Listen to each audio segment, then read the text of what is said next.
Welcome to Amazon Acumen. अस्सलाम वालेकुम। आज की वीडियो का मकसद इस चैनल की ऑडियंस को गाइड करना है। इस चैनल पर काफ़ी व्यूवर्स ये क्वेश्चन करते नज़र आते हैं कि क्या हमें अमेज़ोन पर सेलर बनना चाहिए, क्या हम अमेज़ोन पर आसानी से बिज़नेस कर सकते हैं। तो इस सवाल का जवाब देते हुए मैं आज की वीडियो में ये एक्सप्लेन करूँगा कि क्यों हर शख्स अमेज़ोन पर बिज़नेस नहीं कर सकता और वो क्या वजूहात हैं जिनकी बिना पर हम ये कह सकते हैं कि अमेज़ोन हर किसी के लिए नहीं है। तो आज की वीडियो में मैं इन्हीं तमाम वजूहात को बयान करूंगा ताकि आपको इन तमाम सवालों का जवाब मिल सके और आपकी कन्फ्यूजन दूर हो सके। इसके अलावा मैं आपको ये भी बताना चाहूँगा कि इस वीडियो में जो भी मैं बातें करूँगा वो मेरी अपनी राय और एक्सपीरियंस की बिना पर होगी। इसके अलावा इसके अंदर इन तमाम एक्सपीरियंस सेलर्स की भी राय शामिल है जो अमेज़ोन पर काफ़ी अरसे से बिज़नेस करते आ रहे हैं। तो अगर आप इन तमाम बातों पर गौर से अमल करेंगे तो डेफिनेटली आप खुद को एक बहुत बड़े नुकसान से बचा भी सकते हैं, और अगर आप अमेज़ोन पर सेलिंग करने का इरादा रखते हैं तो बगैर कोई बड़ा नुकसान उठाए आप सेलिंग कर सकते हैं। मुख्तसरन आज की वीडियो आपको बता देगी कि क्या आपको अमेज़ोन पर सेलिंग करनी चाहिए या नहीं, और अमेज़ोन पर बिज़नेस करने की क्या हकीकत है। सबसे पहली वजह जिसको मद्देनज़र रखते हुए आप ये फ़ैसला ले सकते हैं कि आपको अमेज़ोन पर बिज़नेस करना चाहिए या नहीं, वो है कंप्यूटर, आईटी और सोशल मीडिया का इल्म। देखिए, मेरे इस चैनल पे बहुत से ऐसे व्यूवर्स हैं, बहुत सी ऐसी घरेलू ख़वातीन हैं और ऐसे लोग हैं जिन्होंने कभी कंप्यूटर का इस्तेमाल नहीं किया। कंप्यूटर का इस्तेमाल करने से मुराद कि उन्होंने कभी भी कंप्यूटर में किसी सॉफ्टवेयर को इस्तेमाल नहीं किया, कभी भी अपने टास्क्स को ऑटोमेट करने के लिए, अपने प्रॉब्लम्स को सॉल्व करने के लिए किसी सॉफ्टवेयर, किसी आईटी सॉफ्टवेयर का इस्तेमाल नहीं किया। अब उन्होंने सॉफ्टवेयर का भी इस्तेमाल नहीं किया होता, बस वो सिर्फ इस हद तक कंप्यूटर या मोबाइल यूज़ करते हैं कि उन्होंने फेसबुक चला लिया, यूट्यूब चला लिया। देखिए, सिर्फ फेसबुक और यूट्यूब चलाने से आपको कंप्यूटर का इल्म हासिल नहीं होता। इसके लिए अगर आपने कंप्यूटेशनल नॉलेज लेना है या अगर आपको टेक्निकलिटीज़ के बारे में आपने अगर मालूम करना है तो आपको मुख्तलिफ़ सॉफ्टवेयर का इस्तेमाल करना आना चाहिए। सॉफ्टवेयर का इस्तेमाल करने से आपको बहुत सी चीज़ों के बारे में पता चलता है। आप ग्राफ रीड्स करना सीखते हैं, आपको बहुत से मैट्रिक्स का पता चलता है, बहुत से इनसाइट्स का पता चलता है। यानी कि आसान अल्फाज में जब आप सॉफ्टवेयर को इस्तेमाल करते हैं तो आपको डाटा को रीड करना आता है, आप डाटा को इम्पोर्ट एक्सपोर्ट करना सीखते हैं और इस तरह की तमाम चीज़ों का इल्म आप हासिल करते हैं।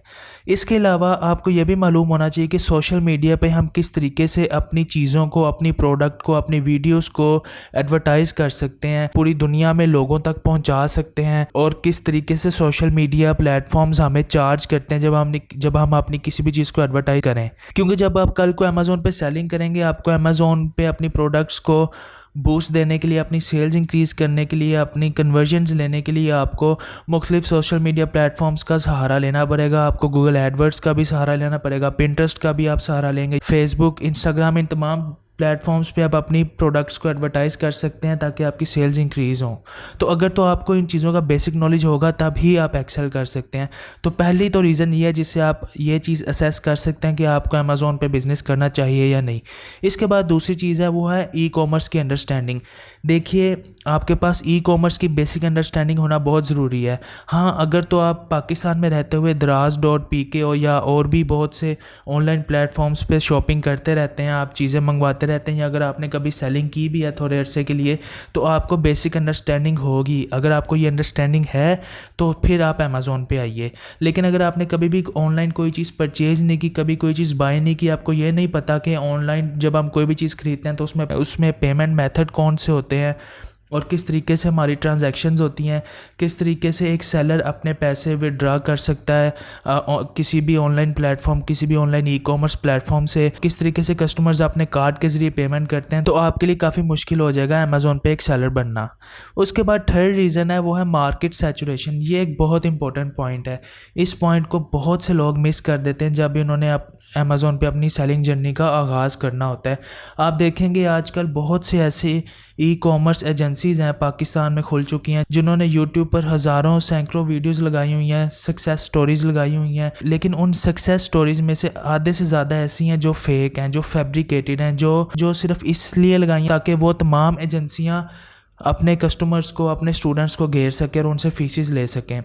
इसका रियलिटी से कोई ताल्लुक नहीं। उनमें से बहुत सी ऐसी सक्सेस स्टोरीज़ भी हैं जिनके अंदर जो स्टैट्स वो शो करवाते हैं या तो वो एडिटेड होते हैं या वो स्टैट्स वो हनीमून पीरियड के होते हैं। हनीमून पीरियड होता है जब अमेज़ोन पे अब नए नए सेलर आते हैं तो आपको 10-15 दिन के लिए अमेज़ोन बूस्ट देता है आपकी प्रोडक्ट्स की सेल्स को।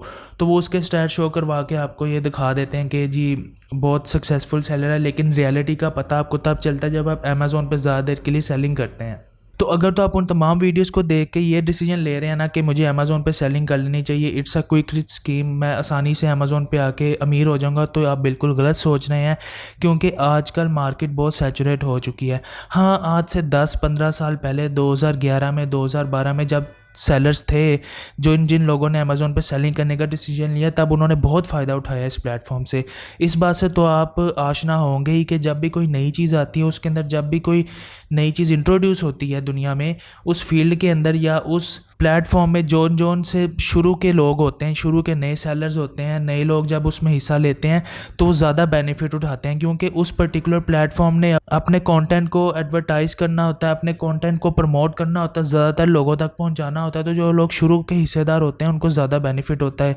सेम यूट्यूब की एग्जांपल है, जिन लोगों जब यूट्यूब नया आया था, जिन लोगों ने शुरू में अपने चैनल्स बनाए, उनको इतनी स्ट्रगल नहीं करनी पड़ी। तो यही चीज़ अमेज़ोन की थी। जो नए सेलर्स थे उनको रैंकिंग हासिल करने के लिए, अपने आप को अच्छे तरीके से रैंक करने के लिए, अपनी प्रोडक्ट्स को सेल करने के लिए उनको ज़्यादा मेहनत नहीं करनी पड़ी। तो उन लोगों ने इस चीज़ से फ़ायदा उठाया, वो इस्टेब्लिश हो गए। उनको देखते हुए, उनकी कामयाबी को देखते हुए फिर पूरी दुनिया से सेलर्स आने लग गए। उन्होंने ये डिसीजन लिया कि हम भी अमेज़ोन पे आके अपने प्रोडक्ट्स को सेल करेंगे और अमेज़ोन से फ़ायदा उठाएंगे।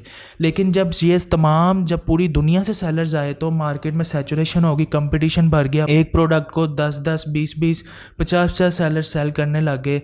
कंपटीशन बढ़ने की वजह से सेलर्स के लिए अपने प्रोडक्ट्स को रैंक करना मुश्किल हो गया। जब रैंक करना मुश्किल हो गया तो अमेज़ोन पे आपको पीपीसी कैंपेन चलानी पड़ती हैं। बहुत सी हिडन कॉस्ट है जिसको आपका सामना करना पड़ता है। तो फिर जो आपने बजट डिसाइड किया होता है, आपका वो बजट भी डिस्टर्ब हो जाता है।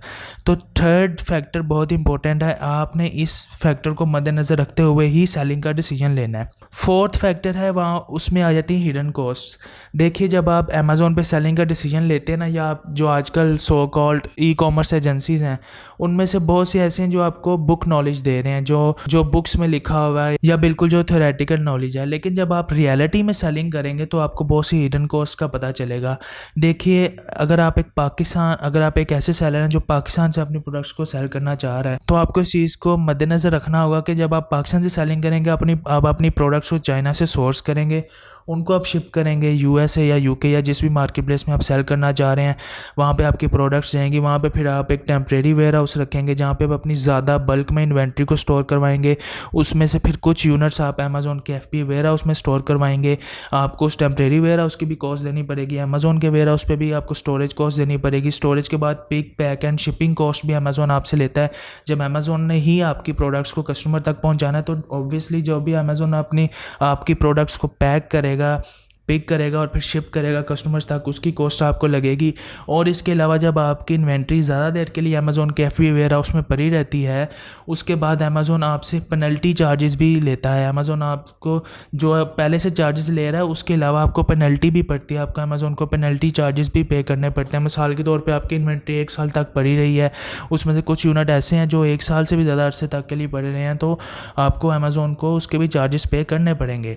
इसके अलावा अगर आप यूके में सेलिंग कर रहे हैं तो आपको वैट चार्जेस का भी सामना करना पड़ेगा। ऑब्वियसली अगर आप एक नए सेलर हैं, आप वैट रजिस्टर नहीं होंगे, तो आपको वैट चार्जेस का भी सामना करना पड़ेगा।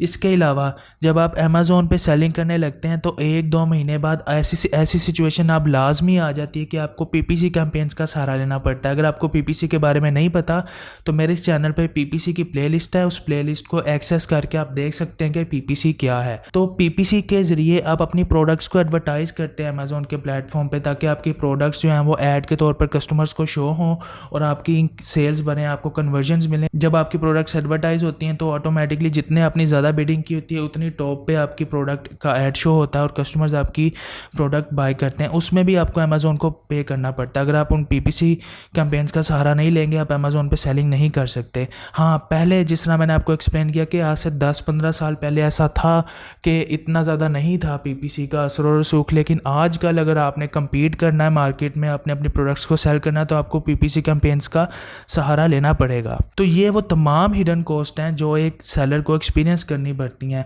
और इनके बारे में तब तक आपको नहीं पता चलता जब आप खुद प्रैक्टिकली अमेज़ोन पे जाके सेलिंग नहीं करते। इसके बाद फिफ्थ फैक्टर जो आपने मद्देनज़र रखना है वो है प्रेजेंस ऑफ बिग प्लेयर्स। देखिए अमेज़ोन वैसे 2000 के स्टार्ट से ही अमेज़ोन मार्केट प्लेस है, इससे पहले की है। तो अमेज़ोन पे एक्चुअली जो सेलर्स को बूस्ट मिला था वो 2010 से लेके 2008 से लेके 2015-16 तक मिला, जब नए सेलर्स आए और उन्होंने जब अपने प्रोडक्ट्स को सेल किया, उनको मुश्किलात का सामना नहीं इतना करना पड़ा जितना आजकल करना पड़ रहा है। तो वो तमाम सेलर जो थे वो अपनी प्रोडक्ट्स चाइनीज़ सप्लायर से सोर्स करते थे। अब मिसाल के तौर पे चाइनीज़ सप्लायर से अगर वो $11 की प्रोडक्ट ले रहे थे, तो अमेज़ोन के प्लेटफॉर्म पे जब वो अपने प्रोडक्ट को $18 पे सेल करते थे, उसमें से $4-5 प्रॉफिट लाजमी कमा लेते थे। जब चाइनीज़ सप्लायर्स ने ये देखा कि हमसे प्रोडक्ट लेके सेलर्स जो हैं वो अमेज़ोन पे सेलिंग कर रहे हैं, तो क्यों ना हम खुद भी अमेज़ोन पे जाके सेलिंग कर लें। इस चीज़ को देखते हुए काफ़ी चाइनीज़ सप्लायर्स ने अपने एजेंट्स इन मुल्कों में भेज दिए, यूके, यूएसए या जितने भी आप कंट्रीज़ हैं जहाँ पे अमेज़ोन की प्रोडक्ट्स सेल होती हैं, तो वहाँ पर उन्होंने अपने एजेंट्स भेज दिए और अपनी प्रोडक्ट्स को डायरेक्टली वो अब सेल करने लगे। उन्होंने अपने अकाउंट्स खोल लिए अमेज़ोन पे। तो देखिए उनके अब सूरत हाल ये है कि जब आप एक चाइनीज़ सप्लायर से कम्पीट कर रहे होते हैं अमेज़ोन के प्लेटफॉर्म पे, आप कामयाब नहीं हो सकते, क्योंकि वो जो चाइनीज़ सप्लायर है वो अपनी प्रोडक्ट की कॉस्ट को बहुत कम करके भी अमेज़ोन पे सेल कर सकता है। मिसाल के तौर पे आपने चाइनीज़ सप्लायर से $11 की प्रोडक्ट ली और अमेज़ोन पे अगर आप $13 की भी लगाते हैं, तो वही चाइनीज़ सप्लायर देखते हुए वही आपकी सेम प्रोडक्ट को $8 की भी अमेज़ोन पे सेल कर सकता है। वो फिर भी नुकसान में नहीं जाएगा, क्योंकि वो एक सप्लायर है, वो खुद एक मैन्युफैक्चरर है, वो खुद उस प्रोडक्ट को मैन्युफैक्चर कर रहा है। तो जितनी कम कॉस्ट में वो ऑफ़र कर सकता है वो प्रोडक्ट आप तो कर ही नहीं सकते। और अगर आप उतनी उससे कम कॉस्ट में जाएंगे, अगर आप उससे कम्पीट करने लगेंगे, तो आप लॉस में चले जाएंगे, क्योंकि आपने पीछे से $11 की उसे सोर्स की हुई है, वो $8 की सेल कर रहा है। अगर आप $9 पे भी लेके जाएंगे अपने प्रोडक्ट की कॉस्ट को, तो आप तो लॉस में चले जाएंगे। तो इस चीज़ की आपको अंडरस्टैंडिंग होनी चाहिए कि आजकल जो है अमेज़ोन में कंपटीशन बहुत ज़्यादा इंक्रीज़ हो गया और बहुत से ऐसे बिग प्लेयर्स हैं जो आगे हुए हैं अमेज़ोन मार्केट प्लेस में, जो आपको आसानी से अमेज़ोन से प्रॉफिट हासिल करने नहीं दे सकते। एक और चीज़ ये है कि वो तमाम सेलर्स जिनका मैंने आपको पहले एक्सप्लेन किया, जो 2010-2011 में जिन्होंने अमेज़ोन से काफ़ी फ़ायदा उठाया, उन्होंने सूरत हाल को देखते हुए अमेज़ोन से इतना प्रॉफिट अर्न कर लिया था कि उन्होंने अब अपने मैन्युफैक्चरिंग प्लांट्स ओपन कर लिए, अब उन्होंने अपने ब्रांड बिल्ड कर लिए हैं, जिसकी वजह से उनके लिए भी मुश्किल नहीं है अपने प्रोडक्ट्स को अमेज़ोन पे सेल करना, क्योंकि अब वो खुद अपनी प्रोडक्ट्स को मैन्युफैक्चर करें अपने मैन्युफैक्चरिंग प्लांट्स में।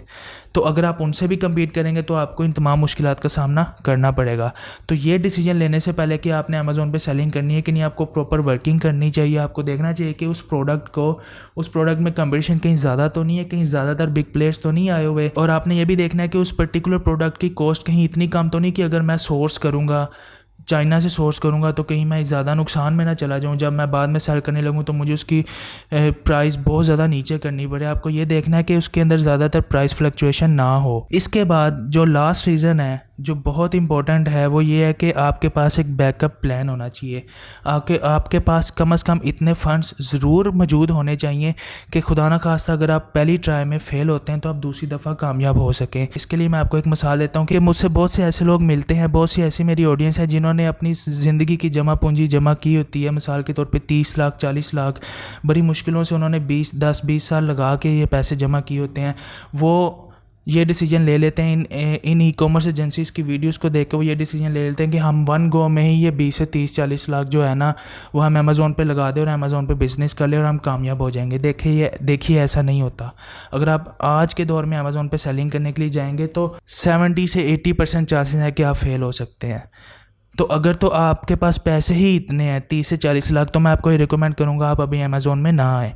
लेकिन अगर आपके पास 1 करोड़ या उसके आसपास अमाउंट है तो उसमें से कुछ अमाउंट आप शुरू में इन्वेस्ट कीजिए अमेज़ोन के बिज़नेस में। आप थोड़ी इन्वेंट्री मंगवाइए, आप 50 से 100 यूनिट की इन्वेंट्री मंगवाइए, उसको टेस्ट कीजिए। टेस्टिंग के बाद अगर आपको उसकी इन्वेंट्री को जब आप अमेज़ोन पे सेल कर रहे होंगे आप हिडन कॉस्ट निकाल के, और जब आप ये देखेंगे ज़्यादा प्राइस फ्लक्चुएट अगर नहीं हो रही उस पर्टिकुलर प्रोडक्ट की, तो फिर आप डिसीजन ले सकते हैं उस प्रोडक्ट के साथ जाने के लिए, फिर आप उसके ज़्यादा यूनिट्स भी सोर्स करवा सकते हैं। यहाँ पर बहुत से नए सेलर्स एक गलती ये करते हैं कि वो अपनी प्रोडक्ट जो उन्होंने हंट की होती है, उनको इतना कॉन्फिडेंस होता है कि वो उसके 1000 या 700 यूनिट्स भी जो है वो चाइना से सोर्स करवा के अमेज़ोन के FBA वेयर हाउस में रखवा देते हैं। अब इस होता क्या है कि हनीमून पीरियड में, जिस तरह मैंने आपको पहले बताया कि शुरू के 10-15 दिन के अंदर तो उनकी अच्छी कन्वर्जन्स आ रही होती है, उनकी प्रोडक्ट सेल हो रही होती है। लेकिन जब 20 से 30 प्रोडक्ट सेल हो जाती हैं, 20 से 30 यूनिट्स उनके जब सेल हो जाते हैं, उसके बाद एकदम से उनकी सेलिंग रुक जाती है। फिर ऐसी रुकती है कि उनको PPC कैंपेन्स का सहारा लेना पड़ता है। अगर वो PPC कैंपेन्स नहीं चलाएंगे तो वो सर्वाइव नहीं कर सकते, और अगर वो PPC कैंपेन्स चलाएंगे तो उनको ज़्यादा कॉस्ट आ जाती है, अमेज़ोन को भी पैसे देने पड़ते हैं, और इन्वेंट्री इतनी ज़्यादा होती है कि एक टेम्प्रेरी वेयर हाउस भी रखना पड़ता है जिसके अंदर अपनी एक्सेस इन्वेंट्री स्टोर करवानी पड़ती है, उसकी फीसिस भी आ जाती हैं। तो इस तरह से नुकसान में चला जाता है बंदा। तो इसके लिए मैं आपको ये रिकमेंड करूँगा कि आप रैपिड लॉन्च कीजिए, थोड़ी इन्वेंट्री मंगवाइए जी। अगर आपने 300 यूनिट मंगवाने ही हैं तो आप 3 मुख्तलिफ प्रोडक्ट्स को हंट कीजिए, उनके 50 या 100 यूनिट आप सोर्स कीजिए चाइना से, और फिर उनको टेस्ट कीजिए। उन तीनों में से डेफिनेटली 1 या 2, या अगर आप बहुत लकी हैं तो तीनों प्रोडक्ट्स भी ऐसे हो सकते हैं जो अच्छा कन्वर्ट कर रही हों। फिर जब आप इन तीनों प्रोडक्ट्स को 6 माह या 1 साल तक जब आप इनको लेके चलेंगे साथ, तो बहुत कुछ सीखेंगे इस जर्नी में। उस एक्सपीरियंस को, उस नॉलेज को जो आप इस अरसे के दौरान सीखेंगे, उसको आपने इन्वेस्ट करना है अपने सेकंड राउंड में। फिर सेकंड राउंड में आप वो इन्वेंट्री सोर्स करेंगे जो आपको बेनिफिट देगी। फिर आपने बहुत कुछ सीखा होगा, फिर आप ज़्यादा इन्वेस्ट करके अपने नॉलेज को यूटिलाइज करके अमेज़ोन पे सक्सेसफुल सेलर बन सकते हैं। तो ये वो जितनी तमाम रीजंस मैंने ऊपर आपको रीजंस बताई हैं 6, इनको आप मद्देनज़र रखते हुए डिसीजन ले सकते हैं कि आपने अमेज़ोन पे सेलिंग करनी है कि नहीं, और ये रीज़न्स आपको बहुत हेल्प करेंगी। अगर आपका इस वीडियो से रिलेटेड कोई भी क्वेश्चन, आप मेरे से वीडियो के कमेंट सेक्शन में पूछ सकते हैं। Thank you.